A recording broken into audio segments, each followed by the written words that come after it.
y un honor para mí compartir este espacio de reflexión con ustedes. Y bueno, esta tarde, que es una tarde de fútbol además, ¿no? Hay partidos de Champions y bueno, muchas cosas por ahí. Es nuestra tercera y última sesión del tema del liderazgo relacionado con el enfoque STEM. Voy a empezar a compartir pantalla. Espero que ya le estén viendo. Sí, señor Álvaro. Entonces, ya está perfecto. En estas 3 sesiones hemos tenido la oportunidad de revisar algunos aspectos claves de la teoría del liderazgo que han demostrado y sobre las cuales hay muchas evidencias de su importancia con relación a los procesos de transformación y de cambio en las instituciones educativas. Hoy en esta sesión vamos a hacer referencia a la gestión de la implementación misma del enfoque STEM.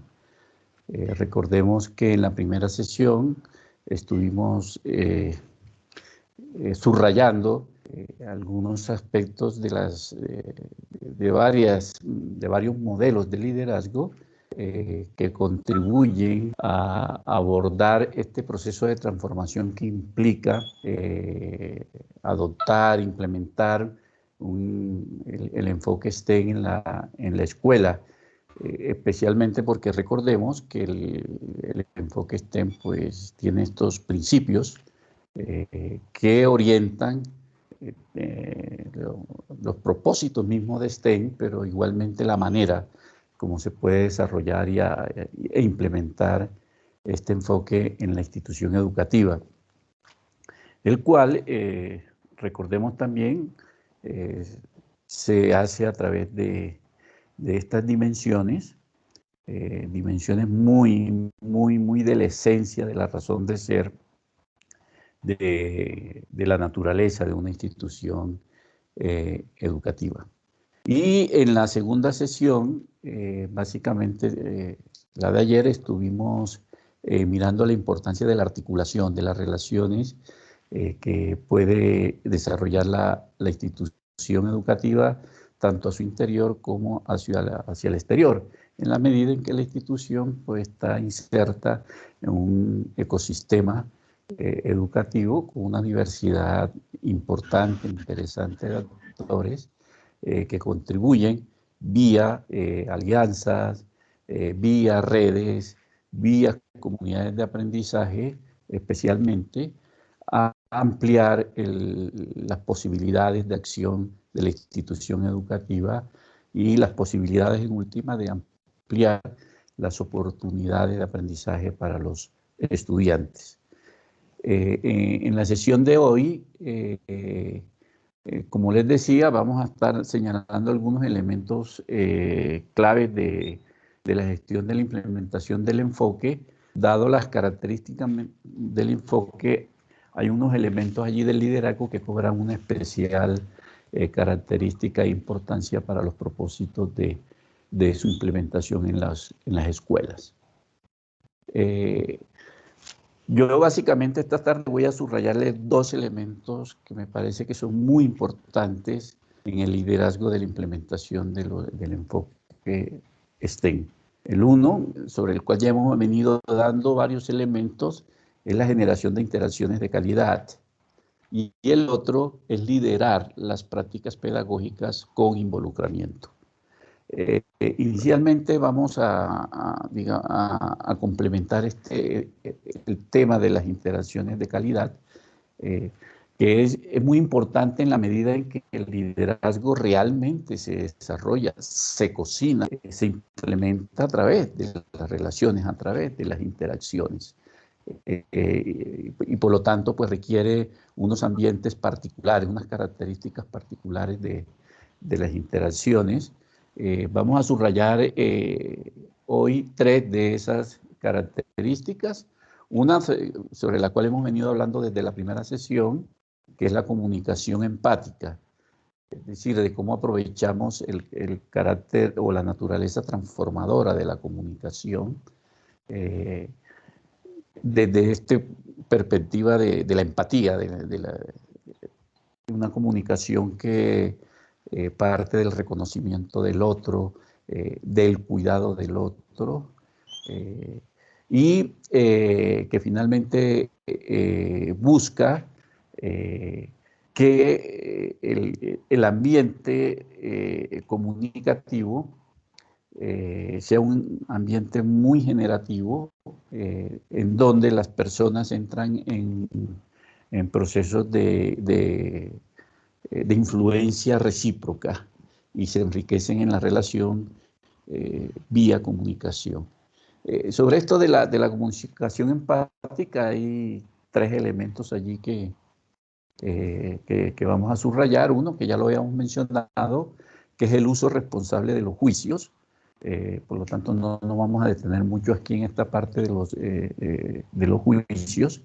Sencillamente recordar que los juicios son interpretaciones, a diferencia de las afirmaciones, que es un acto lingüístico muy importante, de que las afirmaciones, que pueden ser verdaderas o falsas, y sobre las cuales son evidencias de que eso es verdadero o es falso, según el caso, los juicios interpretan una realidad.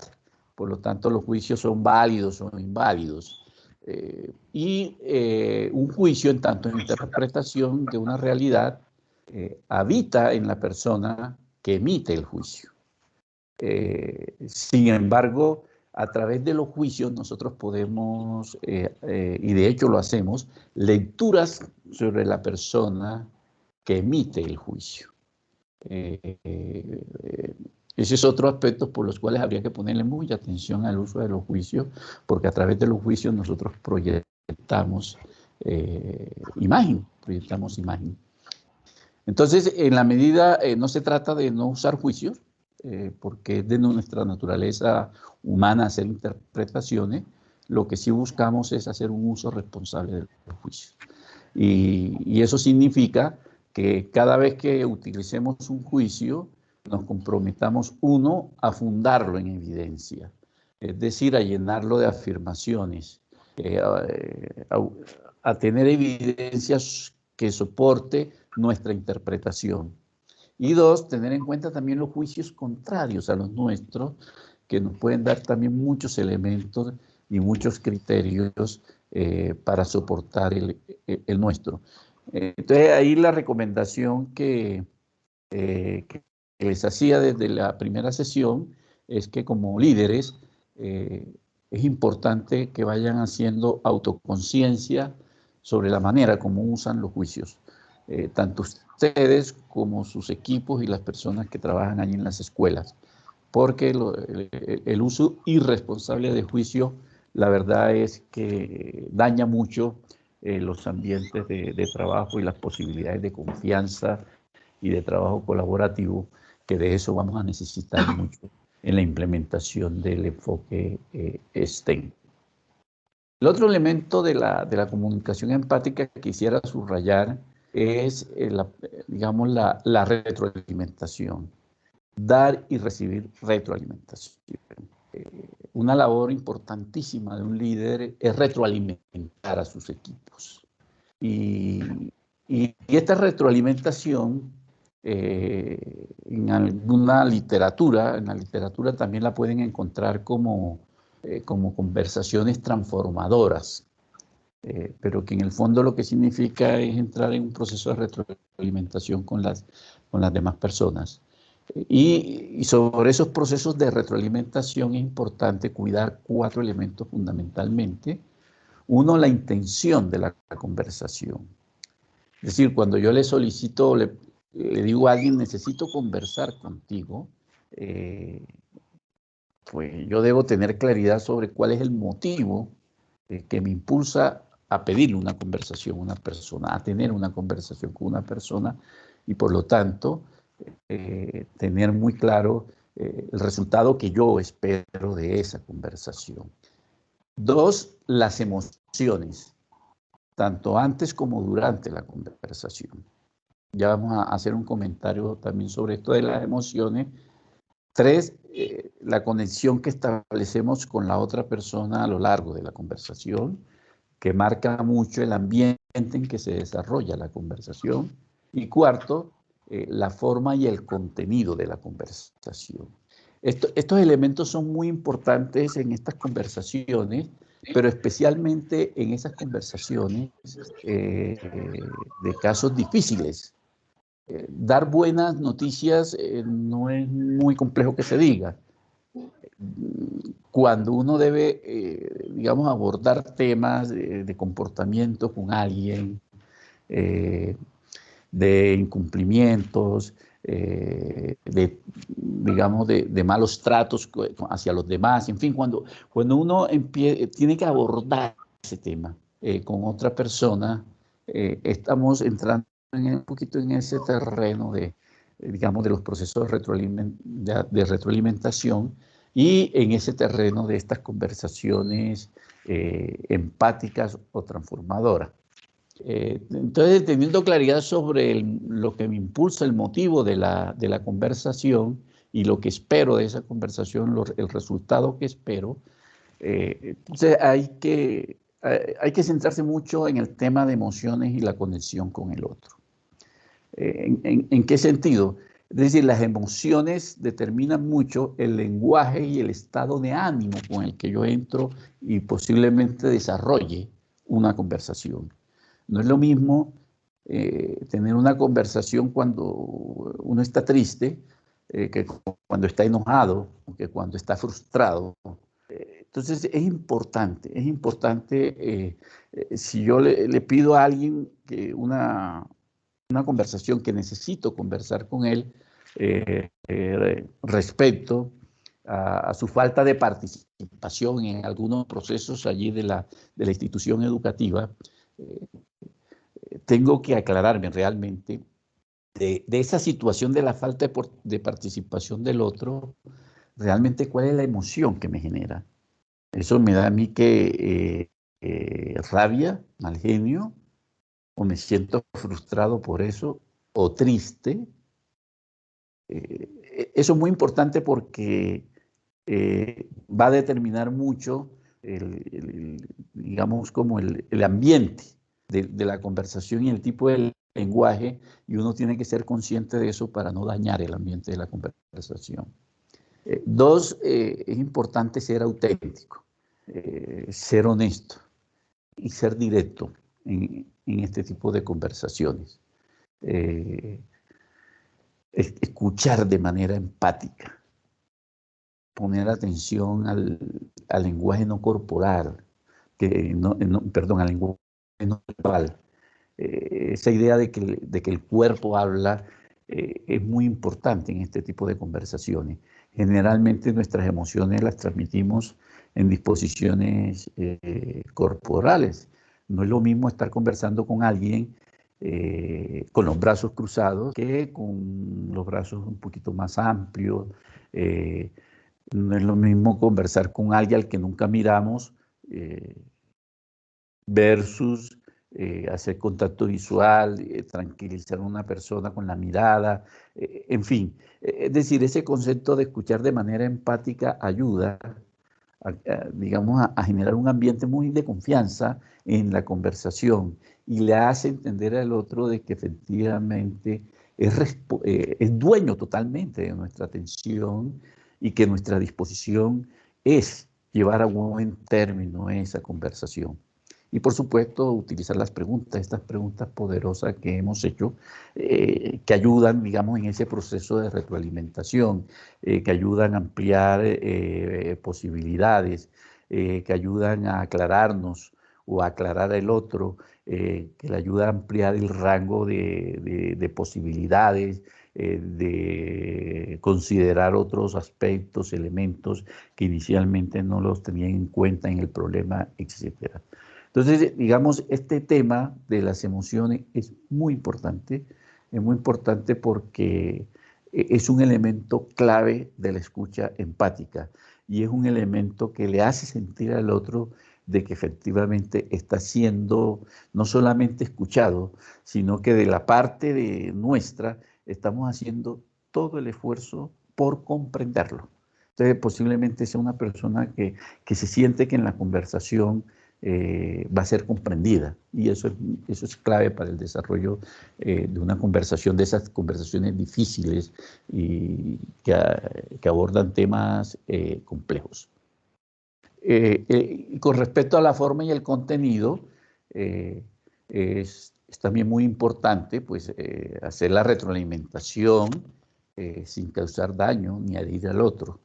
Eso es muy importante, digamos, y en eso se soporta la posibilidad de ser directo, de ser honesto en lo que se dice, de decir cosas posiblemente duras al otro sobre su falta de participación y de compromiso, si ese fuese el tema, pero de una manera respetuosa, amable, siempre buscando, y eso es una característica de este tipo de comunicación, de la comunicación empática, de cuidar el otro en la conversación, de cuidarlo siempre, siempre tener presente que uno allí tiene un compromiso de cuidar al otro, de cuidarse y de cuidar al otro aún en la comunicación, en la conversación.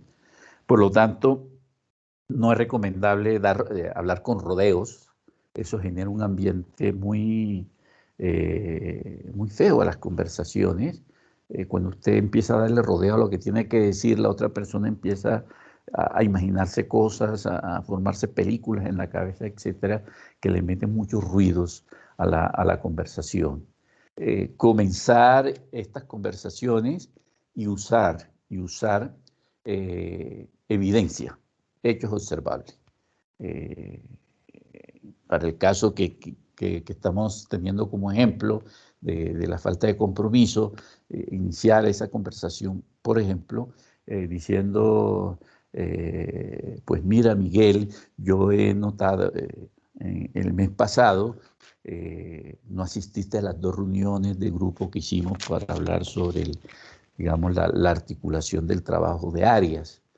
Y en estas 2 que hemos hecho este mes,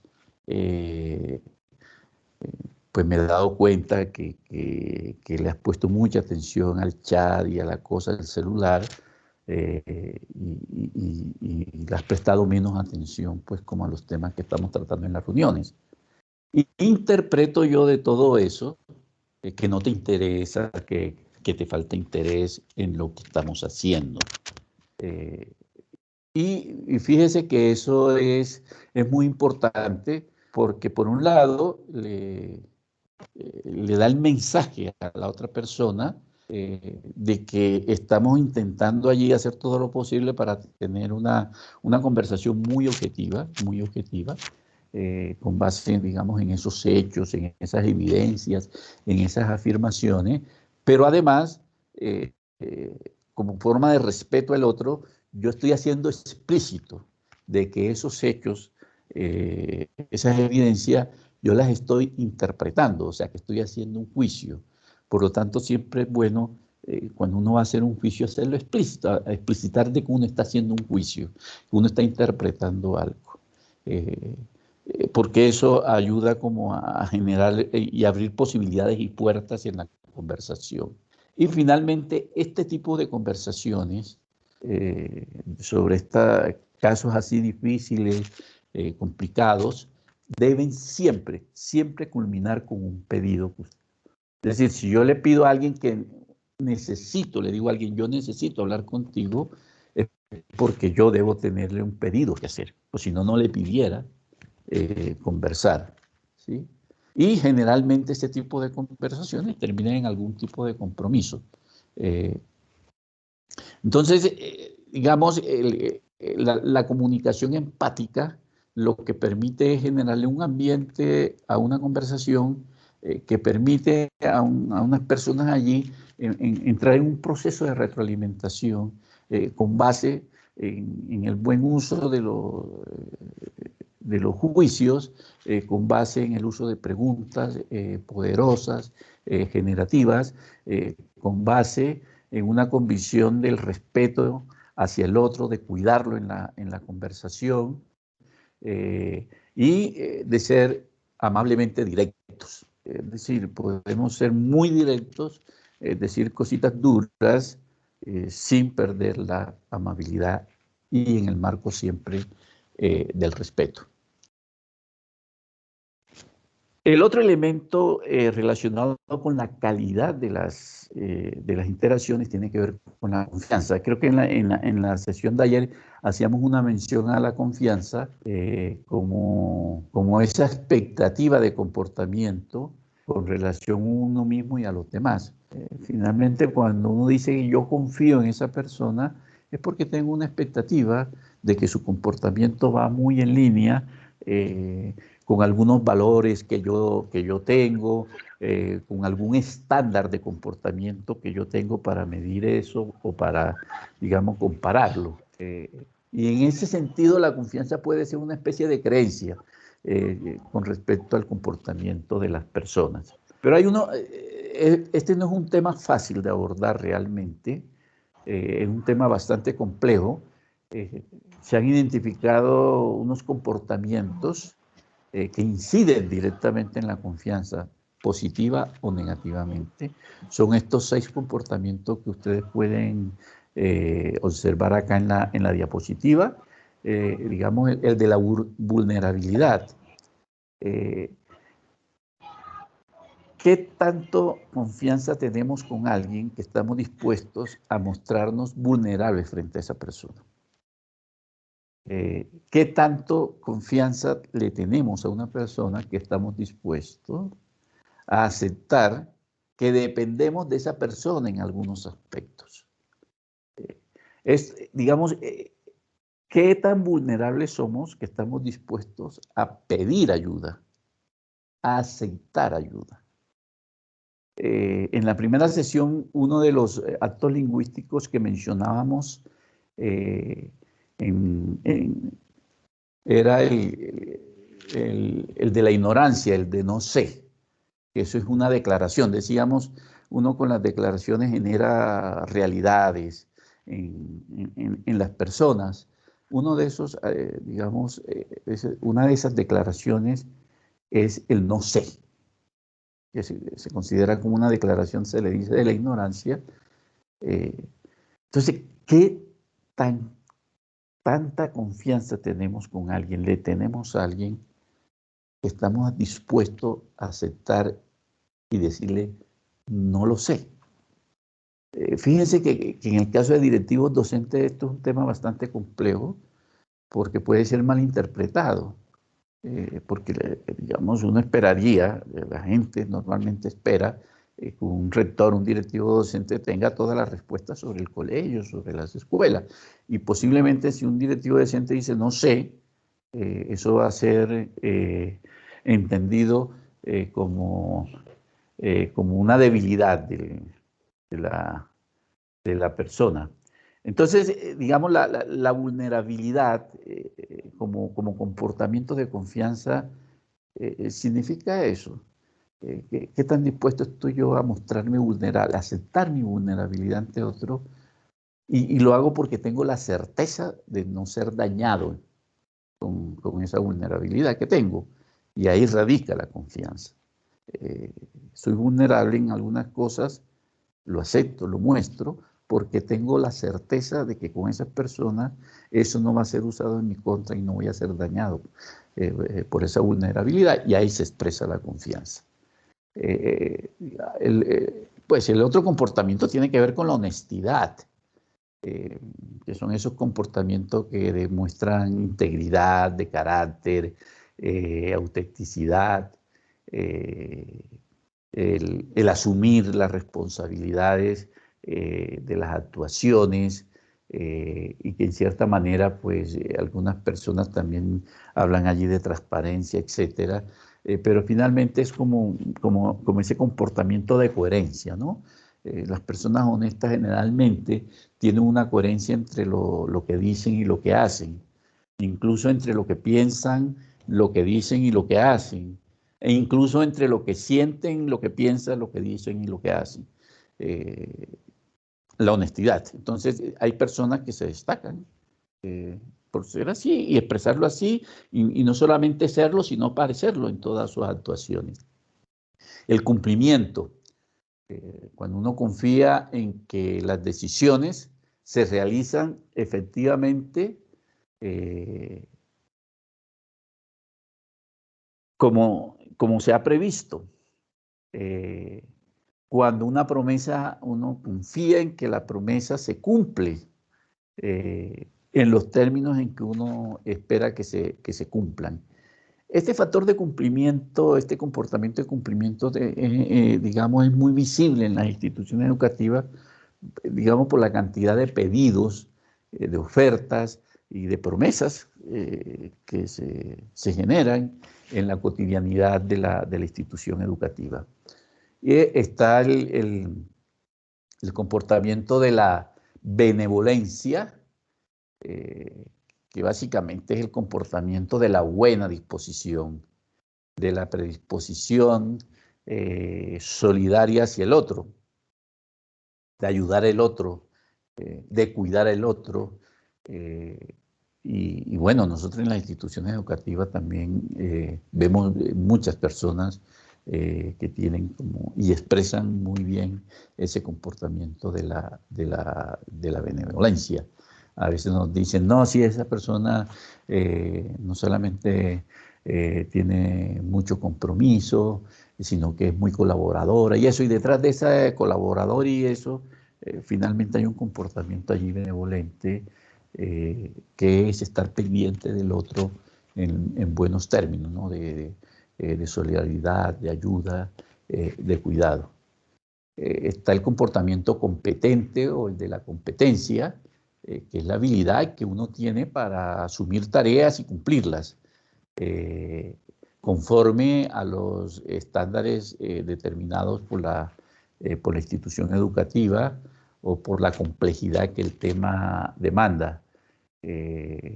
La certeza de que el trabajo propio se realiza en los términos técnicos y de modo en que se ha previsto.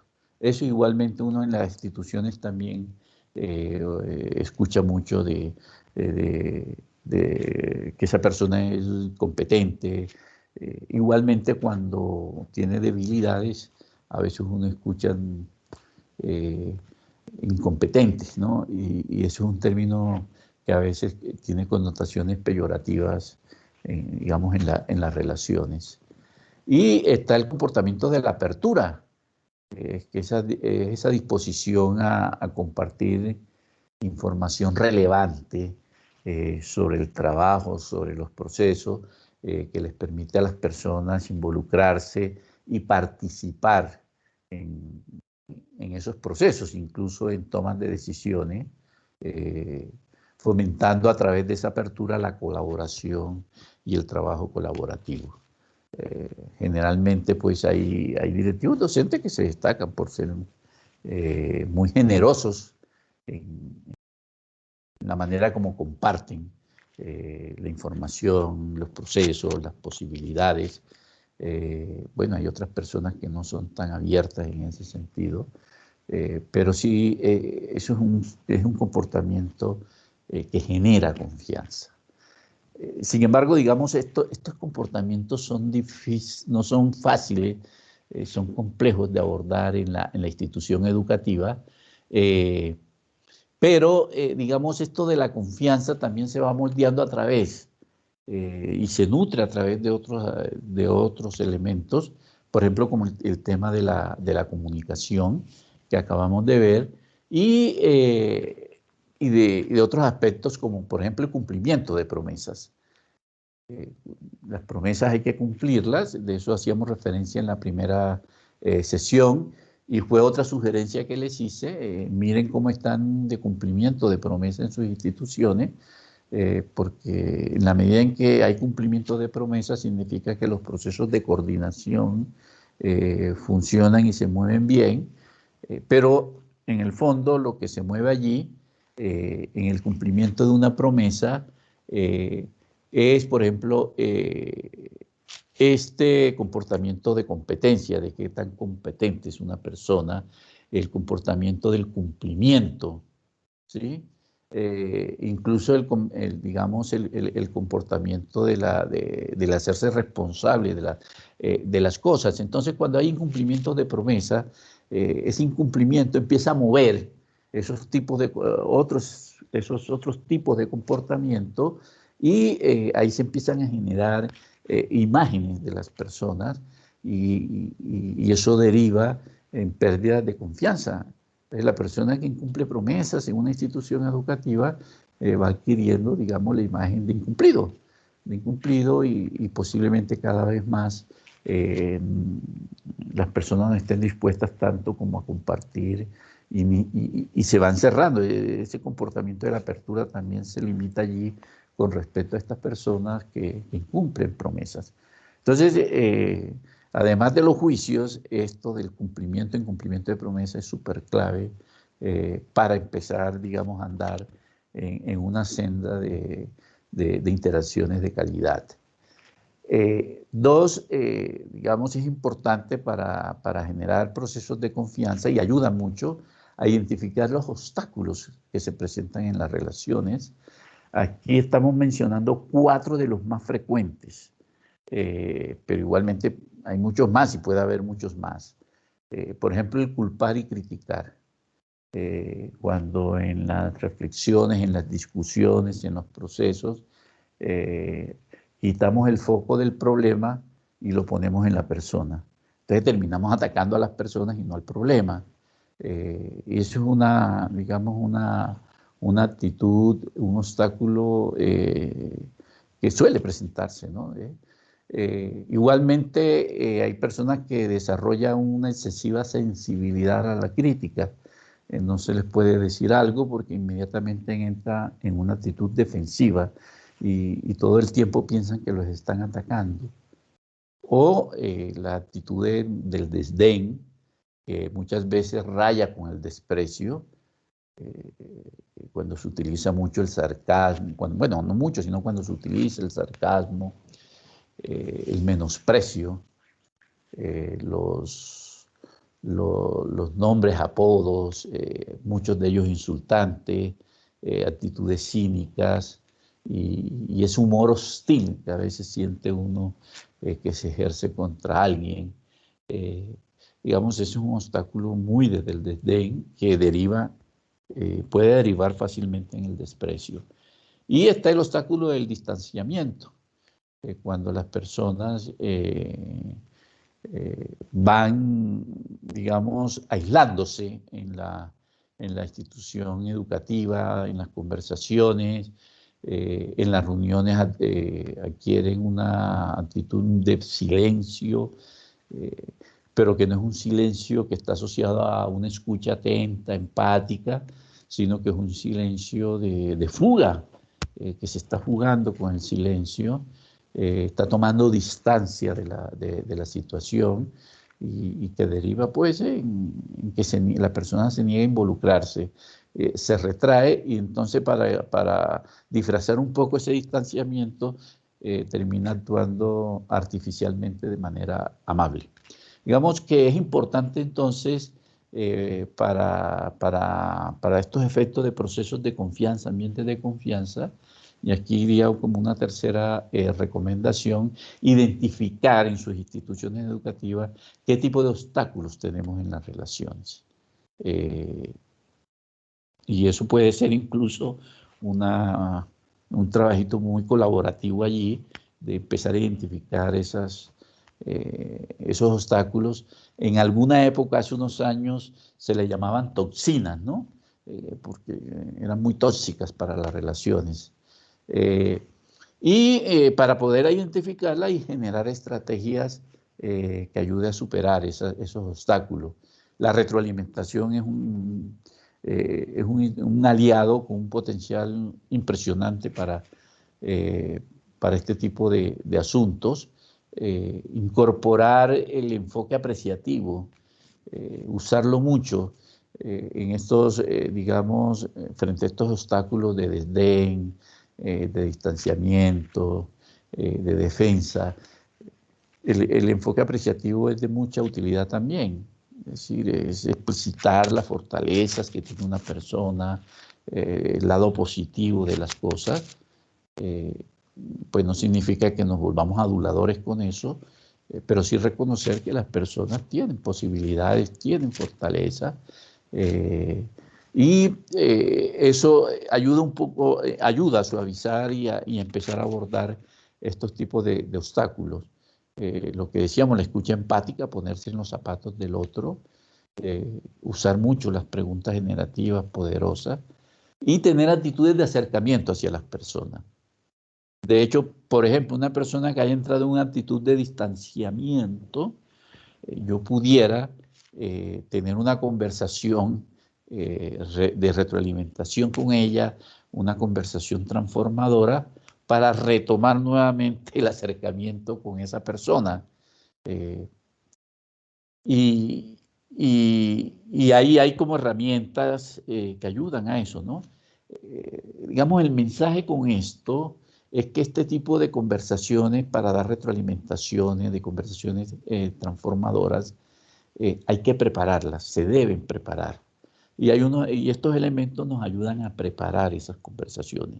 No es recomendable entrar a este tipo de conversaciones sin haberla preparado, sin tener claro eso de las emociones, de lo que espero, sin tener claridad sobre finalmente cuál es el pedido que te voy a hacer, que te voy a hacer en esa conversación, e incluso si hay necesidad de cuál oferta puedo hacer para que ese pedido se pueda mover mejor.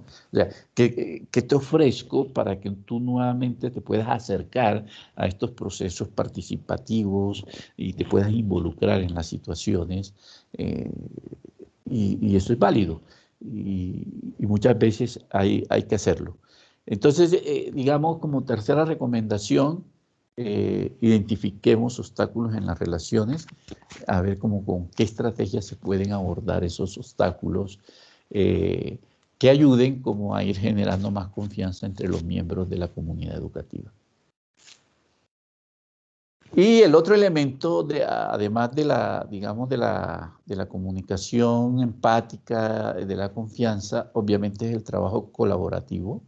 En la sesión anterior estuvimos haciendo mucho énfasis en el trabajo colaborativo, todas esas expresiones de alianza, de redes, de comunidades de aprendizaje, etcétera, son estrategias, son mecanismos, son escenarios para desarrollar y fortalecer el trabajo colaborativo.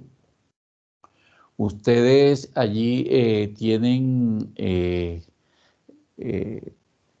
pueden impulsar algunas acciones colaborativas en la institución educativa como para ir metiendo a las personas en una dinámica de esta. Por ejemplo, la construcción de un sistema explicativo sobre el desarrollo de la práctica, de las prácticas. Un grupo de docentes puede inicialmente asumir la tarea, el objetivo, la meta de sistematizar y generar, digamos, allí una aproximación institucional explicativa sobre cómo desarrollan la práctica, una práctica específica, en que se pongan de acuerdo para hacerlo.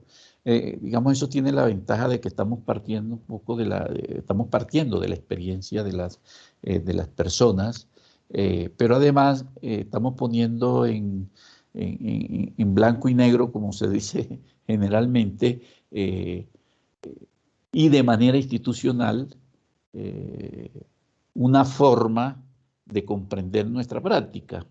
Y eso se va volviendo también institucional, y esos docentes van allí desarrollando y vivenciando estos principios y estos elementos que veíamos ayer que caracterizan el trabajo colaborativo. Y ahí tenemos el germen seguramente de una buena comunidad de práctica, de una buena comunidad de aprendizaje que puede empezar a ser referente para los demás docentes.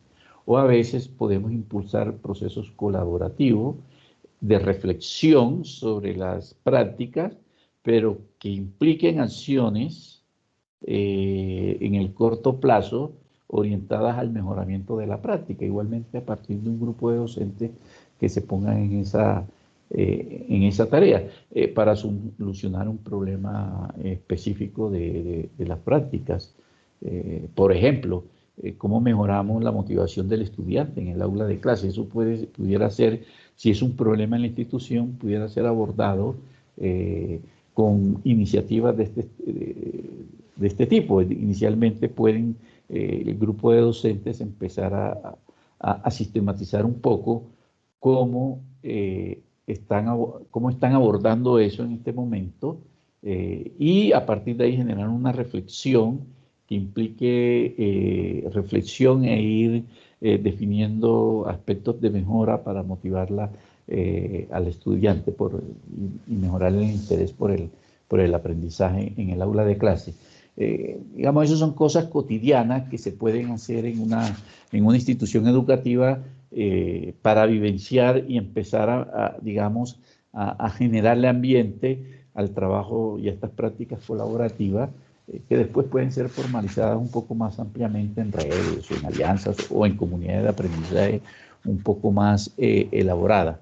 Pero el otro elemento clave que tiene el trabajo colaborativo es el fomento de la participación. Realmente trabajar colaborativamente implica que hay unos niveles importantes de participación. Pues hay niveles de participación, ya este es un tema que se ha empezado a estudiar bastante y por lo menos se han identificado estos 3 niveles de participación. El nivel informativo, cuando las personas participan fundamentalmente en la información de la institución educativa. Y de eso hacemos bastante en las instituciones. Nos preocupamos por tener informadas a la comunidad educativa, a padres de familias, a docentes sobre las cosas. Y digamos, el valor de eso es que una persona bien informada tiene mayores posibilidades de involucrarse de una manera más cualificada en los procesos de gestión o de liderazgo de la vida escolar. Un escaloncito más arriba está la participación consultiva, que va más allá de la informativa. Es decir, ya en la consultiva se nos piden opiniones y hay reuniones especialmente para eso. Y es importante hacer claridad sobre el alcance de la reunión, cuando uno convoca a padres de familia o a docentes, entonces decirles pues cuál es el alcance de esa reunión, ¿no? Si es compartir, el alcance tiene que compartir y socializar cierta información, o si tiene un alcance más consultivo, es decir, de tomar opiniones, sugerencias frente a algún tipo de situación o problema que debe solucionar la institución educativa. Y más encima de un escaloncito, un escalón más arriba, está la participación en decisiones. Es decir, cuando ya uno le dice, mire, los hemos convocado aquí porque hoy tenemos que tomar una decisión sobre este problema. Y a ver por dónde nos vamos con eso. En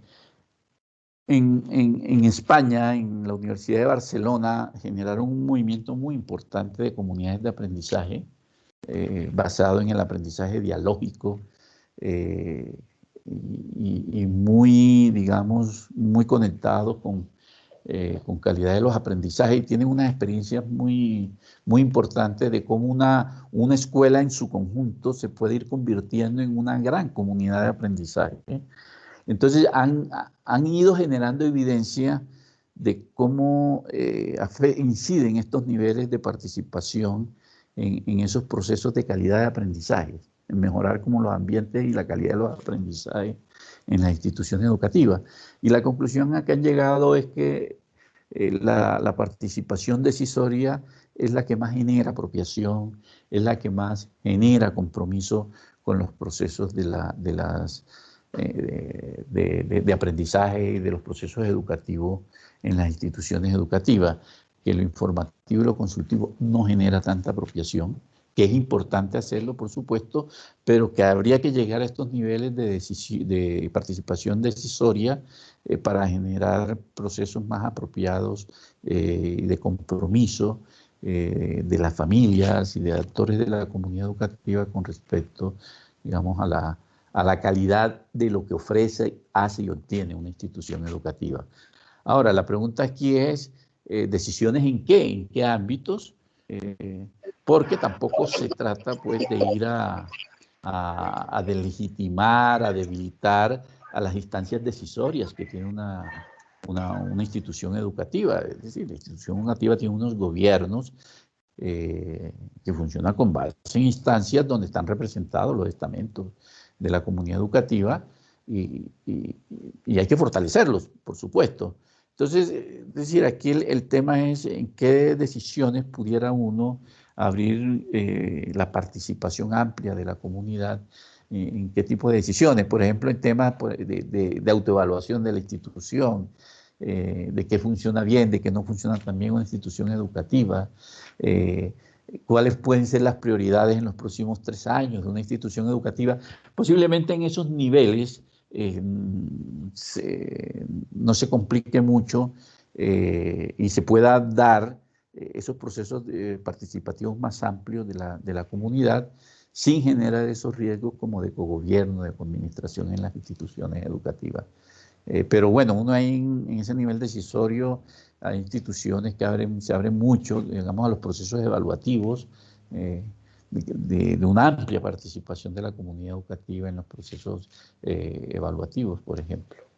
Lo importante, digamos, de esto, de reconocer estos procesos de participación y de llegar a estos niveles un poquito más consultivos, decisorios, es que, como mencionábamos ayer, se puede ir generando una cultura donde las interacciones se fortalezcan más en su carácter dialógico, que sean interacciones más basadas en el poder del argumento, en el diálogo, en el consenso, en el acuerdo, en el argumento. Eso que decíamos que son pretensiones de validez. Que el argumento se constituya en un valor fundamental de decisión y que se valoren en función de lo que contribuyen a la solución del problema que estemos tratando y no dependan tanto de la posición jerárquica o de poder que tenga la persona que está dando el argumento en la institución educativa.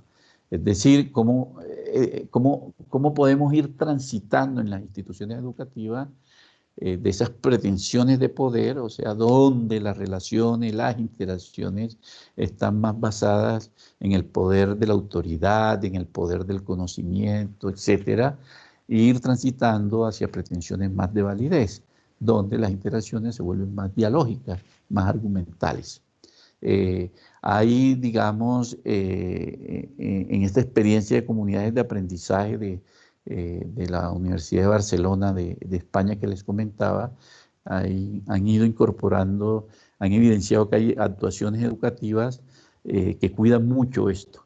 Es decir, cuidan mucho el ambiente en que se desarrollan las clases, el ambiente en que se desarrollan las discusiones, priorizando siempre, digamos, el argumento y la circulación de argumentos, y eso lo trabaja mucho con los estudiantes, de manera tal que son personas que se van formando como en esta ética, en la ética más dialógica de las interacciones.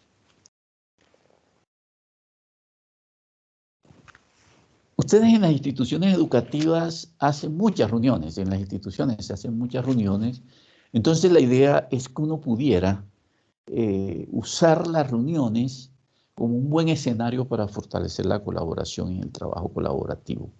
Y un buen escenario para vivenciar esto de las pretensiones de validez, de las interacciones dialógicas. Entonces uno puede empezar a trabajar reuniones con una perspectiva más colaborativa. Es decir, primero de cómo a través de una reunión vamos logrando que las partes interesadas y que participan en esa reunión tengan apropiación y alineación alrededor de lo que van a hacer y de cómo lo van a hacer. Este principio de la apropiación y la alineación es un principio fundamental del trabajo colaborativo. Apropiar es considerar algo como si fuera propio. Es decir, cuando a una persona, a un amigo, le sucede algo bueno, uno siente tanta alegría como si ese logro fuera propio, ¿no? O cuando la cosa no es tan buena, uno puede sentir tanta tristeza como si eso le hubiese sucedido a uno. Digamos, apropiar es eso, es interiorizar algo y considerarlo como propio. Alineación es ponerse de acuerdo de cómo abordar una situación, para dónde remar.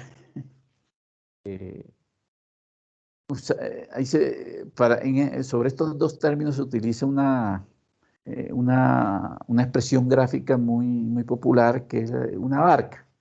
Entonces uno dice, mire, estar apropiado es cuando todos se meten en esa barca. Todos se meten en esa barca. Entonces, esa barca puede ser el proyecto educativo institucional. Esa barca puede ser el plan de mejoramiento de la institución educativa. O sea, que tanto están todos metidos en esa barca que se llama plan de mejoramiento institucional. Y uno de los retos que tienen ustedes es ver que tanto se mete la gente, se sube la gente a una barca que se llama STEM.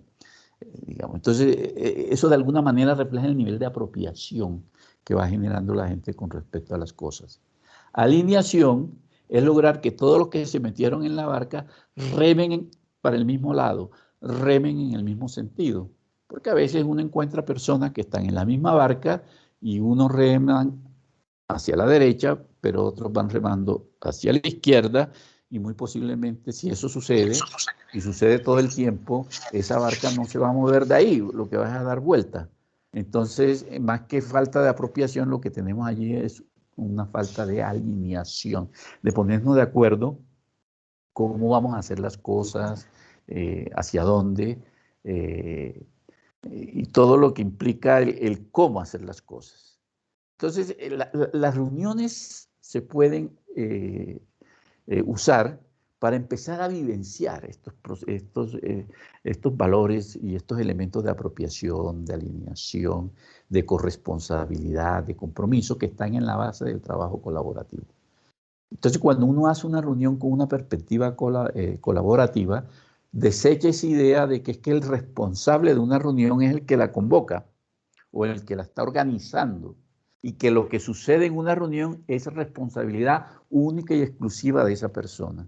Entonces ya uno se mete en un proceso colaborativo que permite mantener a los participantes de la reunión centrados en el mismo asunto, de la misma manera y al mismo tiempo.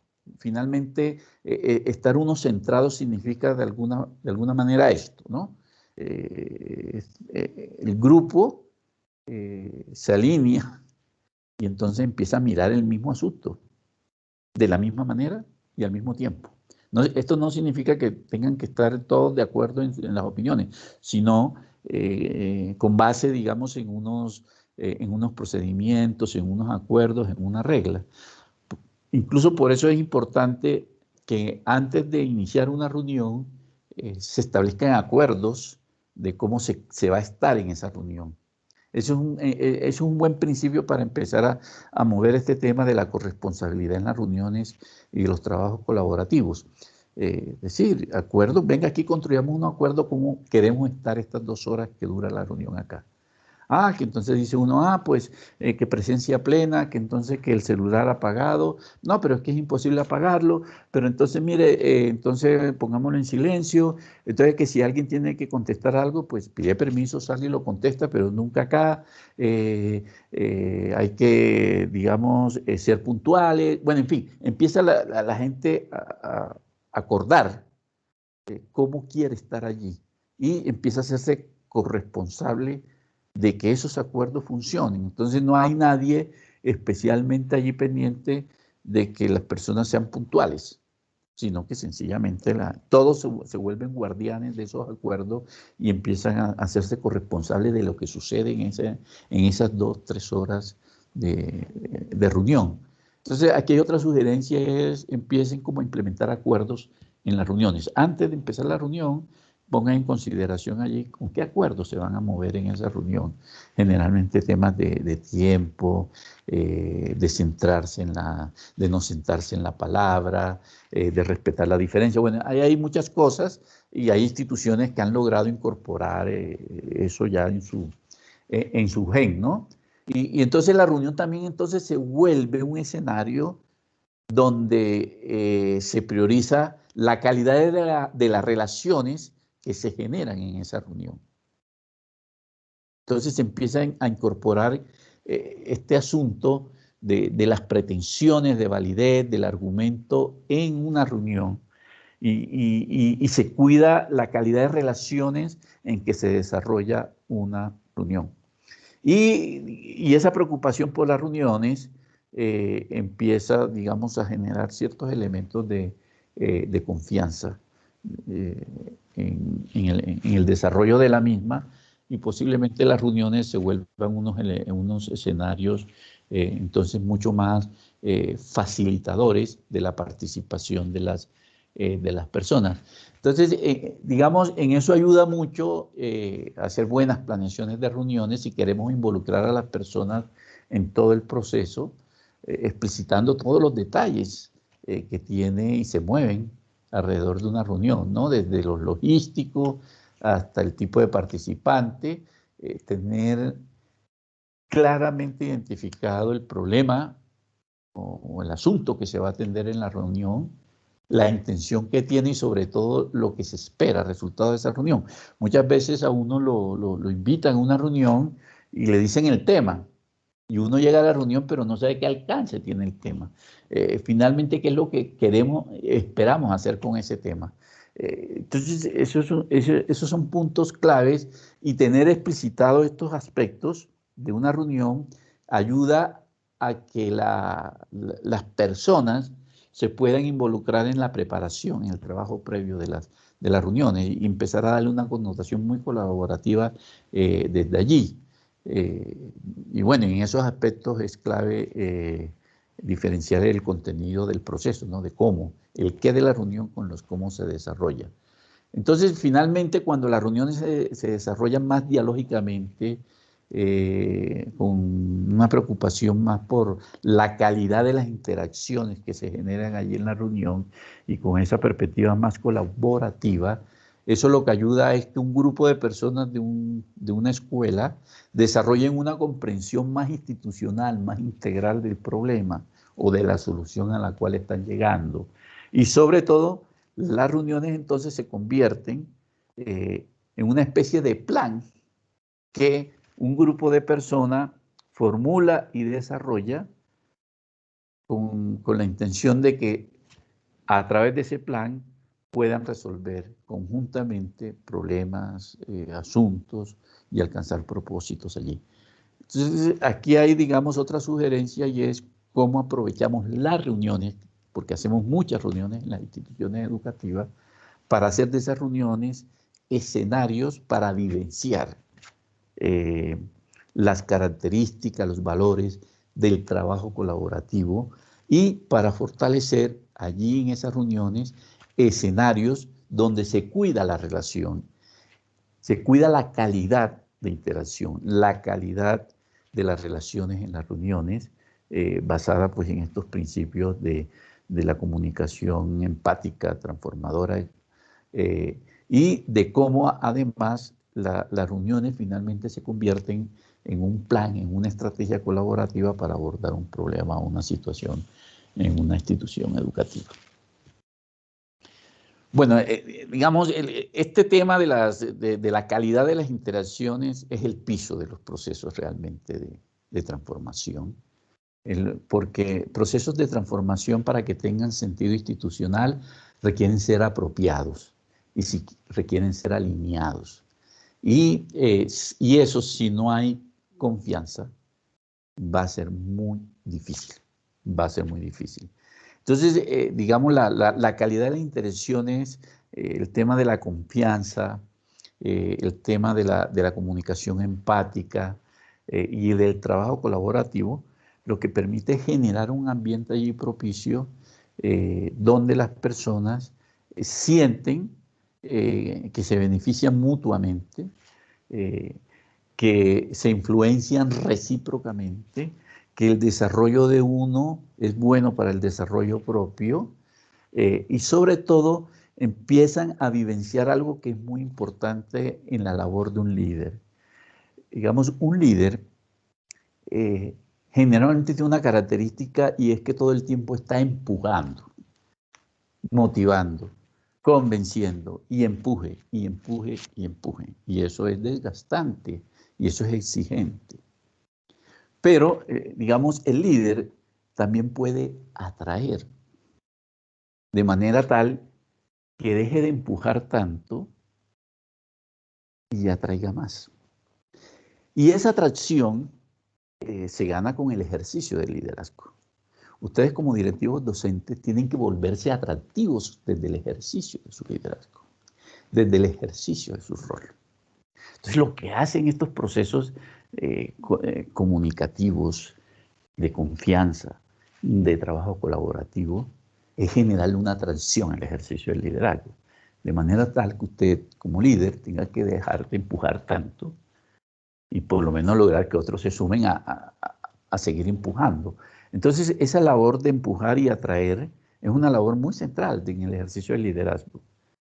Pero ustedes también tienen que proponerse eso, hacerse atractivos desde el ejercicio del liderazgo. Y todos estos elementos de calidad de interacciones hacen atractivo el ejercicio del liderazgo. El otro aspecto que quería destacar del proceso que seguramente vamos a encontrar en este proceso de implementación del enfoque STEM en las instituciones educativas, pues obviamente es la necesidad de liderar las transformaciones pedagógicas que esto implica. Y le vamos a colocar este adjetivo de liderar esas transformaciones pedagógicas con involucramiento. Es decir, esto va a requerir aprender profundamente, aprender en contexto, que es una de las labores claves del liderazgo, de cómo se aprende en contexto. Las instituciones educativas, una expresión de su capacidad, del desarrollo de su capacidad institucional, es esa habilidad que generan las instituciones educativas, que generan los directivos docentes, que generan los docentes, de saber decidir lo adecuado en el contexto específico en que se está tomando la decisión. Y para eso se requiere conocer mucho el contexto, profundamente el contexto en donde se trabaja, en el que se realiza la labor educativa, porque eso da muchos elementos para ser efectivo en las decisiones y en la confianza en el éxito. A través digamos, de todos estos procesos de generar un ambiente colaborativo, participativo, de confianza a las interacciones, a las relaciones, al ejercicio del liderazgo, también lo que ayuda es que ustedes como líder establezcan un puente muy importante entre dos cosas bastante significativas. Uno es la motivación de las personas, es decir, ese motor interno que impulsa a alguien a actuar en determinado sentido y no en otro. Y entonces una labor importante del liderazgo es aceitar y alimentar esa motivación interna, ese motor interno. Pero al lado de eso, simultáneamente y articuladamente a eso, hay que desarrollar a las personas. Hay que generar las habilidades necesarias para que las personas puedan tener posibilidades de éxito en lo que asumen.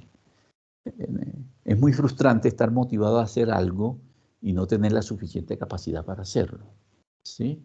O es frustrante también tener capacidad para hacer algo, pero no tener la suficiente motivación para hacerlo. Entonces, una labor importante del líder es generar ese puente, es conectar esas dos cosas.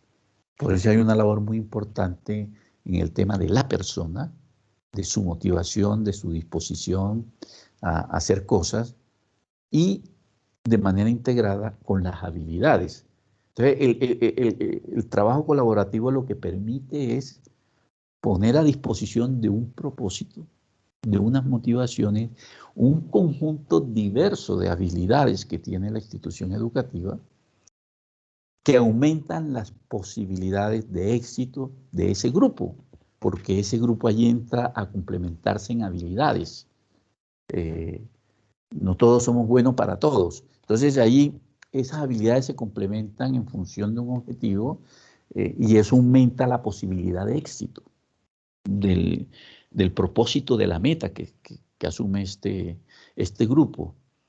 Por eso es que hay que ser, digamos, muy sensatos, muy estratégicos a la hora de conformar grupos o equipos de trabajo, buscando que haya complementariedad de habilidades, de capacidades, etcétera. Porque esas dos cosas conjuntamente, motivación y capacidad de hacer cosas, va generando una cosa importantísima, va generando un asunto, un valor importantísimo en las instituciones, que es la confianza en el éxito. Es decir, cuando una institución confía en que puede ser exitosa, en que evidentemente puede mejorar los aprendizajes de los estudiantes. Cuando una institución tiene la confianza en que puede implementar un proceso, un enfoque STEM para mejorar lo que está ofreciendo y lo que logra con sus estudiantes. Y esa generación de confianza está basada fundamentalmente en esas dos cosas, motivación y capacidad para hacer las cosas. Entonces, este tema que vimos inicialmente de la calidad de las interacciones mueve mucho digamos, ese motor que impulsa, y el trabajo colaborativo empieza a ayudar mucho como en esa diversidad, complementariedad de habilidades y de competencias y de capacidades para abordar el problema. En este punto vamos a ver cómo ponemos eso en funcionamiento o al servicio de las transformaciones pedagógicas. Aquí hay cuatro, digamos, en este proceso STEM yo identifico cuatro competencias, capacidades que adquieren una importancia muy característica, muy relevante realmente en este proceso, por los principios que tiene STEM, por las dimensiones a través de las cuales se mueve, se implementa. Una es la solución de problemas complejos. Un problema complejo es aquel que requiere más de una disciplina del saber para poder comprenderlo y abordarlo. De manera tal que entre más disciplinas del saber requiera un problema para ser abordado, significa que su nivel de complejidad es mayor. Fíjense que ya aquí le estamos encontrando una utilidad al trabajo colaborativo. El trabajo colaborativo, fíjense que uno empieza a moverse con estas dinámicas colaborativas y también en esas dinámicas finalmente en lo que va avanzando también se avanza en ese trabajo interdisciplinario que tanto nos cuesta algunas veces en las instituciones educativas. Entonces las estructuras colaborativas también proveen una integración de disciplina, de saberes, que son muy importantes para abordar problemas complejos. Y si algo existe en las instituciones educativas, son problemas complejos que diariamente se están abordando. Dos, que ya lo hemos mencionado también, la construcción de relaciones de confianza, que eso depende mucho de la calidad de las interacciones. Y hay dos elementos más que hasta ahora los vamos a mencionar. Uno es el de las decisiones informadas. Cómo tomamos decisión con base en información. Y eso tiene que ver mucho, digamos, con qué tanto relacionamos y usamos la evaluación para ajustar y mejorar. Realmente esto que llamamos mejoramiento continuo es un ciclo de mejora que también en la literatura tiene varios nombres. Tal vez el más originario es el ciclo Deming. La planeación estratégica lo llama planeación, planear, hacer, verificar y ajustar el PHBA. Las rutas de mejora lo llaman así, mejoramiento continuo. Pero digamos, eso es una integración, una relación que existe en esos cuatro momentos. El momento de la planeación. La planeación implica darle un sentido institucional a las actuaciones individuales, vía prioridades, vía definición de cómo, vía de prepararse. Digamos, la planeación implica también prepararse para que eso que está uno decidiendo allí efectivamente suceda. Entonces se planea. Y uno lo que espera es que eso que se planeó efectivamente se haga, se ejecute en los términos previstos en el proceso de planeación o en el momento de la planeación. Y que todo eso que ha sido ejecutado se esté monitoreando y evaluando. Y que la información que genera la evaluación sirva para tomar decisiones con respecto a en qué cosas se ratifican de lo que estamos haciendo, en qué cosas habría que mejorar, qué cosas hay que cambiar, de qué cosas habrá que olvidarse, y seguramente eso da elementos para definir otras cosas que hay que incorporar a estos procesos. Entonces, a este ciclo se le llama de mejoramiento continuo porque se genera una articulación, una integración muy fuerte entre la evaluación y el ajuste. Es decir, la evaluación fundamentalmente se usa para ajustar, para tomar decisiones de seguir avanzando. Y esa relación es lo que le da el carácter de mejora continua a ese ciclo. Y es lo que permite que cada vez nos movemos en una especie de espiral ascendente en que cada vez que evaluamos, ajustamos y eso nos pone en un nivel un poco más arriba en el que estábamos. En algunas instituciones eso no sucede así, porque planeamos, no todo lo que planea se hace, no todo lo que hace se evalúa y no todos los resultados de la evaluación los usamos. Entonces eso, en vez de ser una espiral, termina siendo un embudo muy ancho en la planeación y muy angostico en lo que finalmente le da la connotación de mejora continua a ese ciclo, que es la integración entre evaluación y ajuste. Entonces, digamos, este es un tema en el cual no vamos a profundizar acá en este momento, pero aquí la sugerencia es mirar qué tan embudo es su institución educativa con respecto a este tema, de planear, hacer, evaluar y ajustar.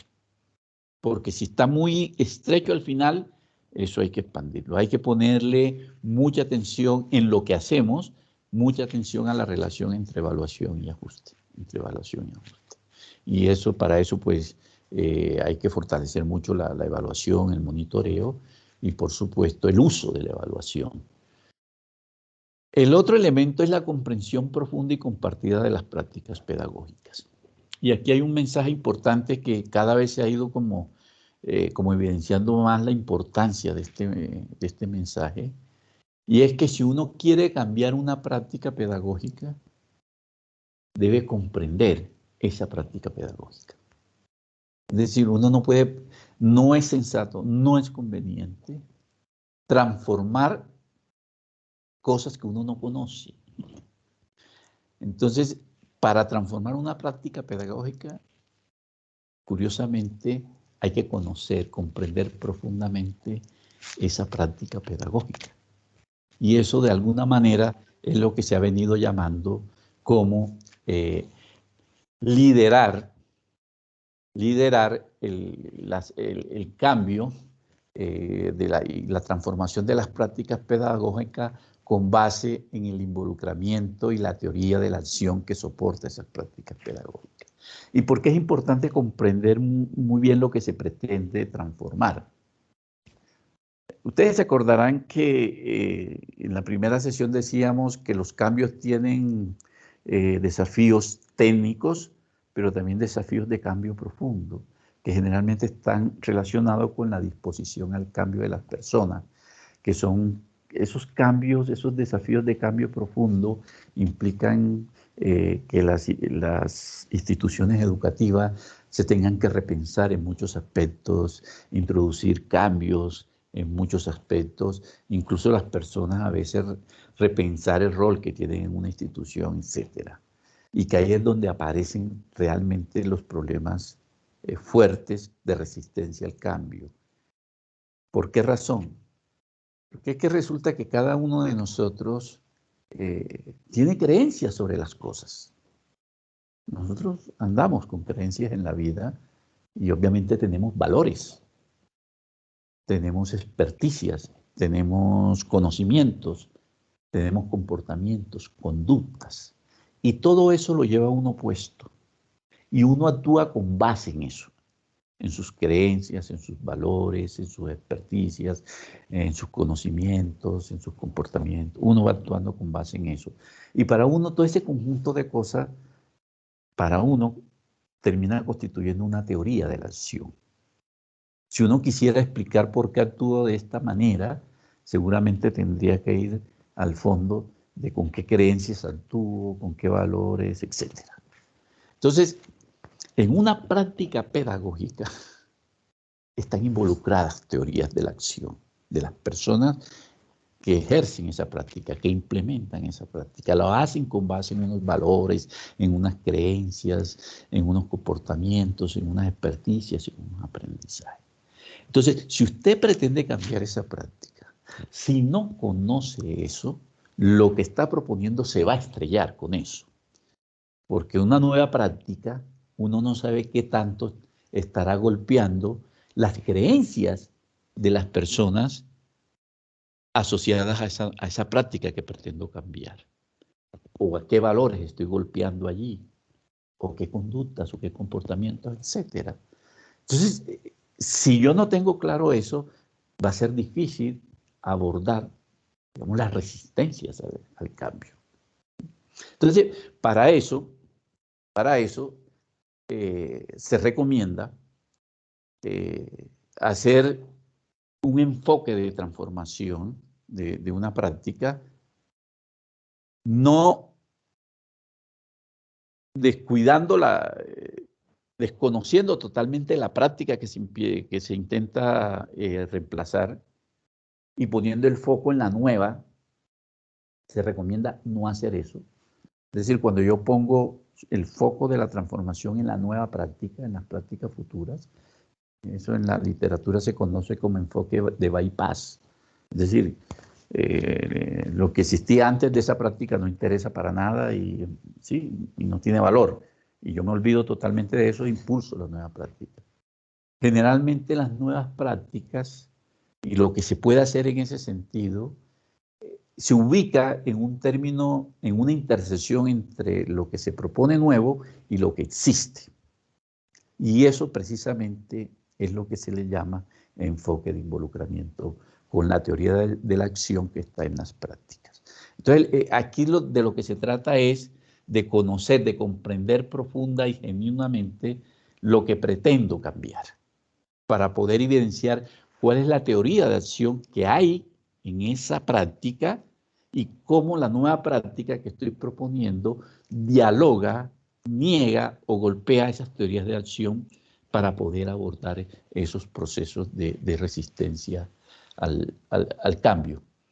Entonces, tenemos esas dos opciones, o quedarnos solamente con esta percepción muy tradicional de que es normal que las personas se resistan al cambio. Incluso a veces llega uno a sitios, a instituciones donde están discutiendo algo y de pronto alguien levanta la mano y dice, mire, pero yo no estoy de acuerdo con eso. Y entonces alguien dice, no, pero es que usted siempre resistiéndose, no le sirve nada, etcétera. Entonces, a veces nos quedamos con esa perspectiva del cambio, de que es que las personas es normal que se resistan y que hay personas que se resisten por resistirse. O me meto en un proceso de comprender genuina y profundamente esa teoría de acción que está en el fondo de la práctica que pretendemos cambiar. Y seguramente ustedes en este proceso van a tener, obviamente, que abordar esos procesos de apreciación genuina, de comprender lo que se pretende cambiar para poder evidenciar, digamos, esos valores que soportan esa práctica que pretendemos cambiar y generar estrategias que permitan enfrentar esas resistencias. ¿Qué es lo que se recomienda? Entonces, lo que se recomienda es evidentemente construir una nueva teoría de la acción relacionada con la práctica que quiero implementar, que seguramente va a tener elementos de la vieja práctica y por supuesto de la nueva. Y para eso hay que hacer, digamos, un proceso de indagación genuina, profunda y compartida sobre las características, los valores y las creencias que hay alrededor tanto de la práctica que estoy intentando superar como de la nueva práctica que estoy intentando implementar. Y eso significa que es fundamental entonces hacer explícito lo que está implícito. Rara vez en la institución educativa uno habla de creencias. ¿Cuál es la creencia que tengo yo sobre la enseñanza de la matemática, por ejemplo? ¿Con qué creencias enseño yo la matemática? ¿Con qué valores actúo? Rara vez se habla de esas cosas. Y esas son cosas que están arraigadas profundamente al interior de cada persona. Y incluso muchas personas no les gusta hablar de eso. Entonces, hay que hacer que eso que está tan escondido allí vaya aflorando para poder abordarlo, porque de otra manera no lo podemos abordar. Y ahí adquiere mucha importancia saber preguntar, las preguntas poderosas que ayudan a ir sacando cosas y para hacerlas públicas y poderlas discutir públicamente. Entonces, aquí esa comprensión de la práctica es importante, no solamente que sea genuina y profunda, sino que también sea compartida, y para eso, pues uno lo que tiene que hacer es invitar al equipo, a sus equipos, uno, a hacer un análisis de la práctica actual, en términos de cuáles son las bondades de esa práctica, pero también cuáles son las dificultades que tiene esa práctica, y ir, digamos, sacando a flote ese tema de los valores que están allí subyacentes a la práctica, de las creencias, de los comportamientos, etcétera. Pero además de hacer un análisis muy importante sobre los desafíos que implica cambiar esa práctica, los desafíos que genera para la institución, para la comunidad educativa, cambiar esa práctica. Y eso hay que hacerlo con la gente.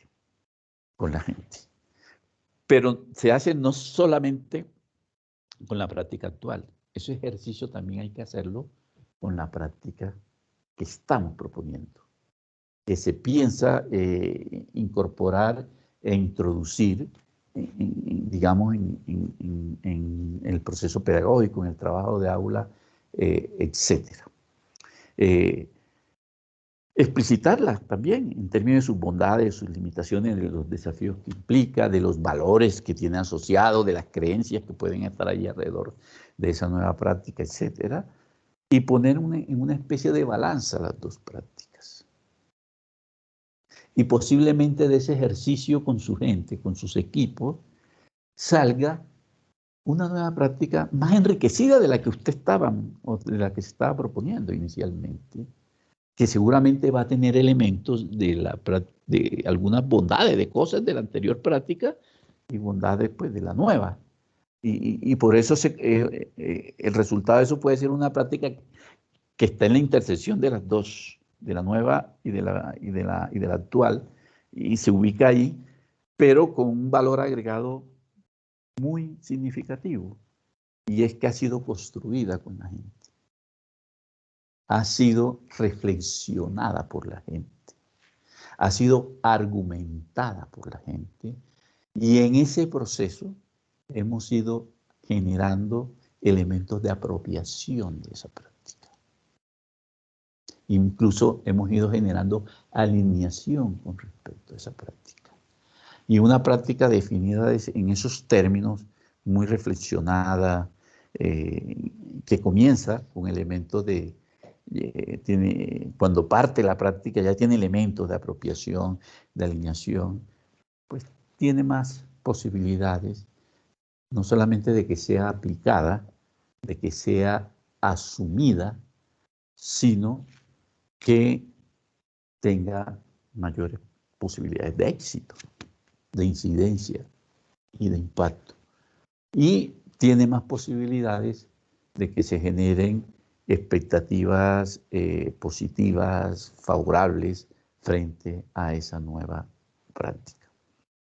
Y seguramente ustedes en este proceso STEM deban hacer este ejercicio más de una vez. Este asunto de la innovación, por ejemplo, implica que hay que introducir prácticas novedosas que seguramente van a chocar con las actuales. Entonces, no motiven, no impulsen procesos de reemplazo de práctica, de transformaciones de práctica, si no hay una comprensión profunda de eso que estoy intentando transformar y una comprensión profunda de eso que estoy intentando incorporar en el proceso pedagógico. Y esa comprensión no solamente debe ser profunda, sino también compartida, porque ahí genero una serie de valores agregados y de condiciones para la implementación de la práctica que salga digamos, de ese balance. Porque de lo contrario empieza uno a implementar a vender una nueva práctica, implementarla, a convencer, y a veces eso termina en señalamiento. Es que esta persona es la que se resiste a que esto sea mejor, a que esto, en fin, y eso genera fracturas en los equipos, rupturas en los equipos, que son después más difíciles de curar, de cerrar. Y de alguna manera ese ejercicio también va sirviendo, ya nos pone en un pie en la planeación, en el ciclo ese de mejora, de planear, hacer, verificar, ajustar, ya nos pone en un pie muy fuerte en la planeación, porque significa que ya nos hemos ido preparando, hemos ido avanzando en la preparación para la implementación de esa nueva práctica. Ahora, aquí lo importante también es que además de ser, es decir, para que esa comprensión de lo que hay y de lo que vamos a incorporar, esa comprensión sea profunda y compartida, esa comprensión tiene que ser genuina. Es una indagación para comprender y aprender. No es una indagación para convencer a las otras de que acepten mi punto de vista, de que acepten lo que yo estoy proponiendo, de que acepten la agenda de cambio que yo llevo. Porque en el momento, si eso es lo que me motiva a mí en ese proceso, muy rápidamente se va a entender que no es nada genuino, que hay una agenda oculta, y eso, antes de fortalecer lazos de confianza, va a aumentar la desconfianza. Y ahí sí vamos a llegar a un punto mucho más complejo, mucho más complicado para las transformaciones pedagógicas. Entonces, por lo tanto, el propósito con el cual se deben abordar estos procesos de indagación sobre las prácticas debe ser el de comprender la práctica y de aprender de esa comprensión. Y si eso se hace en un colectivo, con los equipos, pues ahí vamos generando un conocimiento mucho más institucional. Por lo tanto, cosas que debemos evitar en esas conversaciones de indagación sobre prácticas, de cómo lo hacemos, de por qué lo hacemos, etc. Por ejemplo, ser indirectos en la comunicación. Cuando hablábamos de tener conversaciones transformadoras, empáticas, decíamos que deberíamos ser directos. Aquí en un grupo no podemos utilizar ese tipo de comunicación que algunos llaman diplomática. digamos, la diplomacia ha generado una imagen allí con las comunicaciones muy superficiales. Algunos consideran que la diplomacia a veces genera comunicaciones muy superficiales. Yo no estaría de acuerdo con eso, pero hay gente que piensa así, incluso esa comunicación indirecta en los grupos le llaman así, diplomática. Por ejemplo, en un grupo de trabajo, que alguien no está cumpliendo con los compromisos, entonces, en vez de llamar a la persona y conversar con la persona con respecto a esa situación, se nos ocurre en una reunión de grupo decir, es que en este grupo tenemos problemas de incumplimiento. Pues ahí, eso es una comunicación indirecta, es decir, ahí le tiro un baldado de agua a ese grupo y ya la gente empieza a decir, seré yo, maestro, ¿qué pasó? Que no sé qué. Eso no se debe hacer. Hay que ser directos en la comunicación. Dos, son conversaciones que se hacen no con la intención de mantener el control de la conversación. Además, si son conversaciones que se empiezan a abordar con una perspectiva más colaborativa, de ser reuniones más colaborativas, de involucrar a la gente incluso en el proceso mismo de la reunión, etc. Esta tentación de tener el control de la conversación disminuye y desaparece. Pero hay veces ve unas reuniones, conversaciones, donde hay un evidente interés de alguien de mantener el dominio, el control, el gobierno de la conversación. Y bueno, es importante estar centrados en el tema de la conversación, y cuando una conversación se está descentrando, posiblemente allí alguien se da cuenta de eso y toma la iniciativa para volver a centrar la reunión en el tema de conversación. Pero eso es muy diferente a tener el propósito y el interés todo el tiempo de mantener el dominio, el control de la conversación. Y no quedarse en la indagación anecdótica, ¿no? De hechos, y bueno, ¿y qué fue? ¿Y cómo miró? Y no, bueno, no. Ese tipo de cosas, pues es chévere conversarlas en algún momento, pero digamos, el tema de la indagación tiene que ser sobre esos asuntos esenciales, el valor que hay en esta práctica, digamos, el comportamiento que hay, el sustento, el soporte. Por consiguiente, en estas conversaciones, indagaciones colaborativas sobre las prácticas, es importante mantener y proyectar esa convicción de que son indagaciones genuinas, que son indagaciones sinceras, que lo que buscan es que nos aclaremos frente a muchas cosas, comprender actuaciones y prácticas pedagógicas, y a partir y posibilidades de nuevas prácticas, y a partir de esas comprensiones tomar las mejores decisiones para mejorar la calidad de los aprendizajes. En síntesis, digamos, con este tema, habrán observado ustedes, no solamente en la sesión de hoy, sino en las sesiones anteriores, que seguramente este enfoque STEM requiere de líderes que escuchan. Si uno pudiera hacer una figura de un líder en estos términos, seguramente lo pintaría con unas orejas muy grandes, ¿no? Es decir, esa capacidad de escuchar, de saber escuchar, de saber preguntar. Saber preguntar es parte del saber escuchar. Y por lo tanto son líderes que aprenden, indagan, comprenden, aprenden y preguntan. Y preguntan.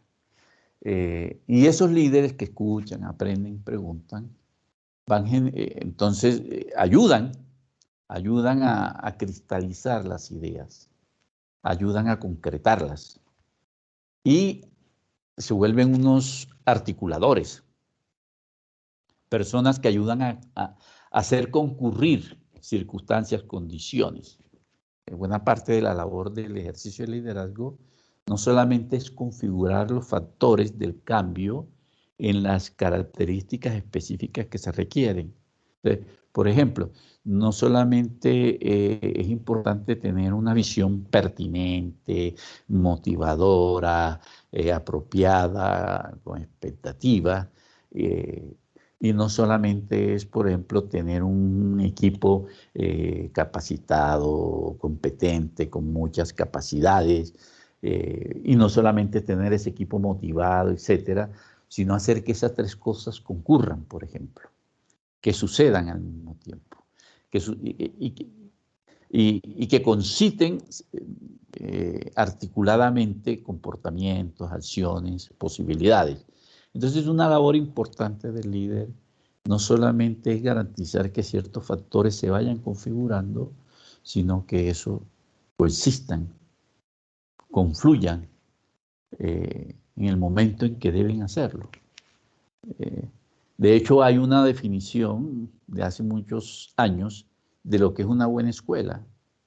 Se definía una buena escuela como aquella donde los estudiantes aprenden lo que tienen que aprender en el momento en que tienen que aprenderlo. O sea, la coincidencia de esas cosas, de pertinencia, de oportunidad, etcétera. Entonces, por lo tanto, son líderes que se van convirtiendo como en un líder acompañante, que va ayudando a concretar, articular, y que circula mucha información, tiene ese comportamiento de apertura, que genera mucha confianza. Dos, se focalizan en las soluciones, Ahí está su foco de actuación. Siempre están poniendo atención y están muy centrados en las soluciones y en los impactos que puedan tener esas soluciones. Y por lo tanto son líderes que empiezan a dominar estos procesos de coaprendizaje, de coproducción, de co-construcción. Es decir, son líderes colaborativos, líderes empáticos, que propician el aprendizaje de los demás, aprenden de los demás y ponen a disposición de los demás también sus aprendizajes. Y seguramente estas cosas van a notar ustedes que les van a aparecer de manera importante en una perspectiva de implementar, de fortalecer, de incorporar, de desarrollar todos estos atributos, principios y el trabajo de las dimensiones del STEM en sus instituciones educativas. Finalmente, quisiera dejarles estas tres preguntas de reflexión. Uno, ¿cómo podemos desarrollar una comprensión profunda de las prácticas actuales de la escuela? Es decir, hacer el ejercicio sobre alguna de esas prácticas con esta perspectiva de comprenderla, de indagar profundamente sobre la práctica y comprenderla genuina y profundamente y compartidamente, colectivamente. Dos, ¿cuáles serían como las dos, he puesto dos allí, pero las dos principales prioridades que tienen como comunidad educativa para la implementación de un enfoque STEM? Como cuáles serían esas grandes prioridades que identifican ustedes. Y tres, ¿cuáles compromisos, no? ¿Cuáles compromisos cree usted que tiene que asumir como directivo docente, como líder de una comunidad educativa en ese proceso de implementación de STEM? Preguntas para que las reflexionen en estos días también ustedes. Bueno, finalmente, pues agradecerles a ustedes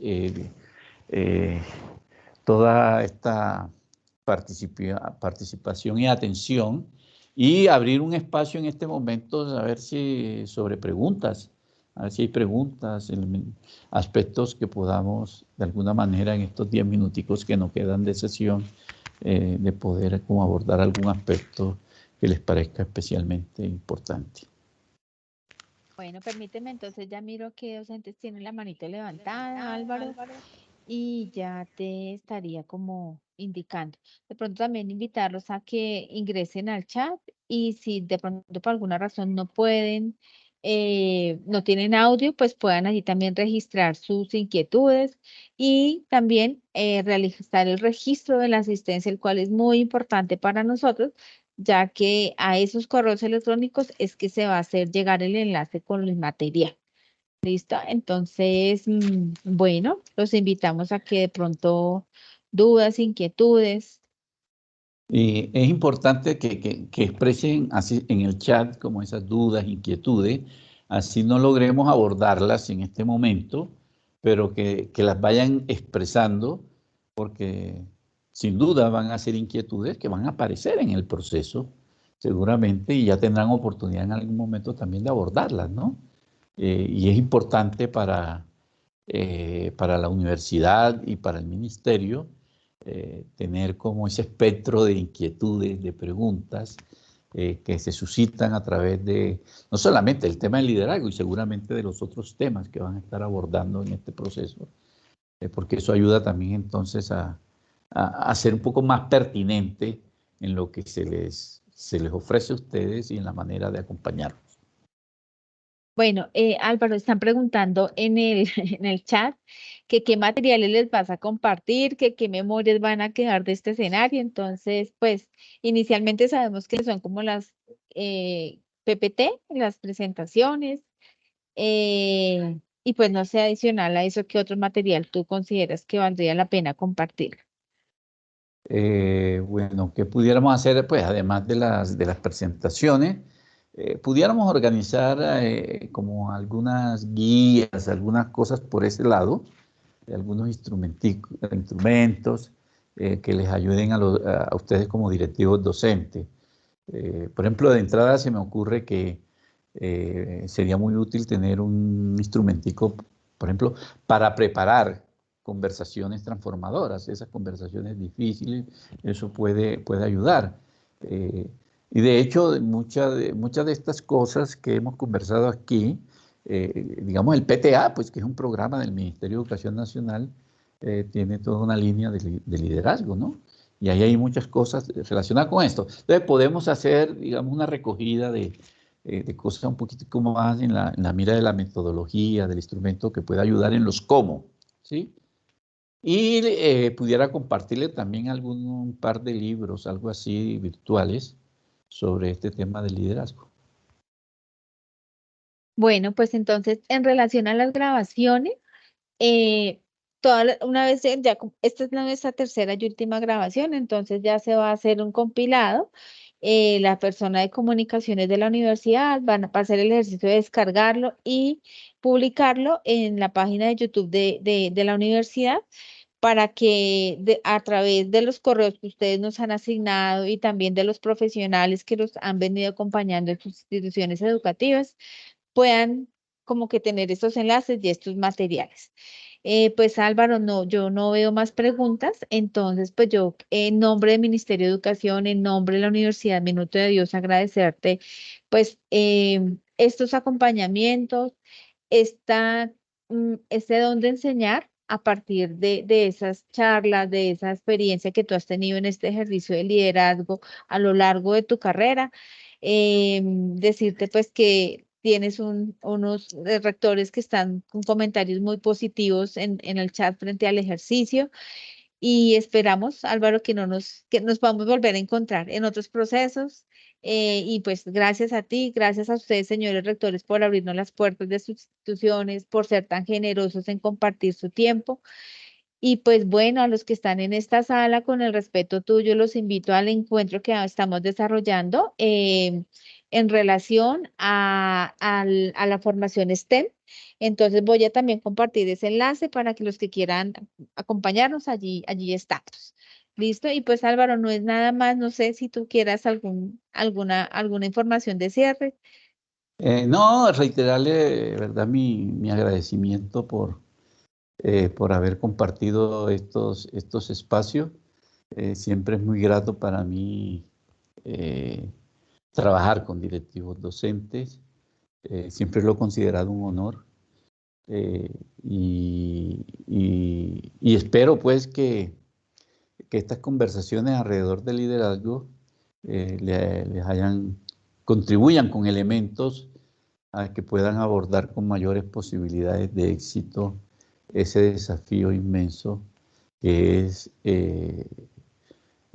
dotar a una institución educativa, convertirla a una escuela, convertirla en una escuela STEM, ¿no? Eso es un desafío, pero además es un desafío muy bonito, donde se va a aprovechar ese proceso seguramente en las instituciones para irse integrando y comportando realmente como como una comunidad educativa, ¿no? Es decir, para ir desarrollando esa capacidad de coherencia, de integración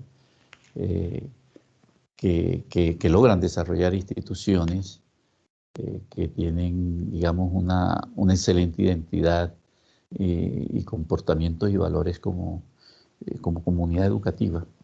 Entonces aquí este es un escenario STEM, es un escenario muy bonito, desafiante, pero muy lindo para que una comunidad educativa tenga allí una excelente oportunidad para cada vez integrarse y comportarse más como una verdadera comunidad educativa en función o al servicio de la calidad de la educación que ofrece a los estudiantes.